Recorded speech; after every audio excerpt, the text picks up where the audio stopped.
It's just an old apartment building on a quiet corner in an old neighborhood called Munger Place.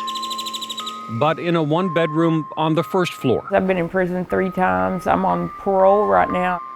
Her name is Priscilla Pardun. Methamphetamine was my main choice, yeah. And just above her, upstairs. At my rock bottom was crack cocaine and heroin at the same time. That's where we found Emily Farmer. But heroin was definitely my DOC, my drug of choice. And Casey Corbell. I went to prison when I was like 21 years old. Is in another apartment just down the hall. I didn't own my life or my days. I woke up in addiction and owned my day. This is evidence of those lost days. Addictions, bad choices, and years behind bars in Texas prisons. But the bars they live behind now offer instead to help set them free. What they have when they come here is a collection of burned bridges. Bridges that Douglas Dunn Give them something to color on. figured he could find a way to mend. I knew that was what I needed to do. Needed to offer a place he would call Mercy's Shore.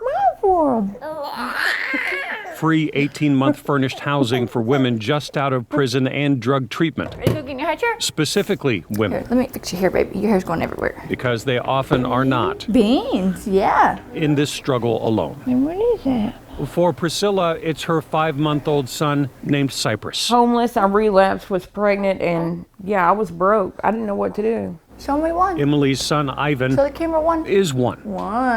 And for Casey, it's 2 young boys. My kids, I was afraid I was gonna die. Off-road. The oldest, named Riggin, his name and a clock face and an hourglass tattooed on her arm. How much time I've lost with my children, honestly, through my addiction. If you could say a man has 10 problems to deal with, a woman has 100, it's a geometric increase in number of issues that they have to deal with. So Mercy Shore offers them a place to learn to be a mom again.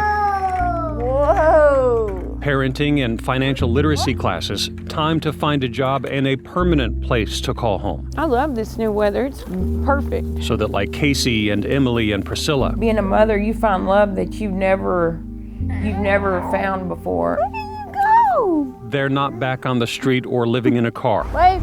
Say hi, thank you. trying to figure out sobriety by themselves. Thank you. We wanted to develop a community of women who would live and work with one another in a favorable way. They're friends to one another, they help one another. It is absolutely amazing. They don't want nothing in return, they just want to help us. You know, I'm not craving the drugs or anything, so it's a whole nother life. Well, there he is. There's your whole other life right there. Yeah. I've never been so strong in my life now with him.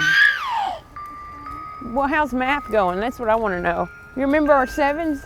7, A way out is now a reality 21. I didn't even know places like this existed, and for women like Casey. it's going to be life-changing for me and my boys. And on the day I met Casey, it was her 41st birthday, and she had another number. She was celebrating too. I've been sober like 83 days at this point. How is it? It's good. Life's good. It's honestly saving our lives. I can't imagine where I would be without this place. A place Douglas Dunn knows so many other women need. The need is always there. There's no end to it, and you can't build enough space. But for now, a few spaces in an old building Ready to go up the steps? offer a completely new lease 4. I'm going to make it. on life. Yes, sir. I have faith in myself, for sure. In East Dallas. I'm Kevin Reece.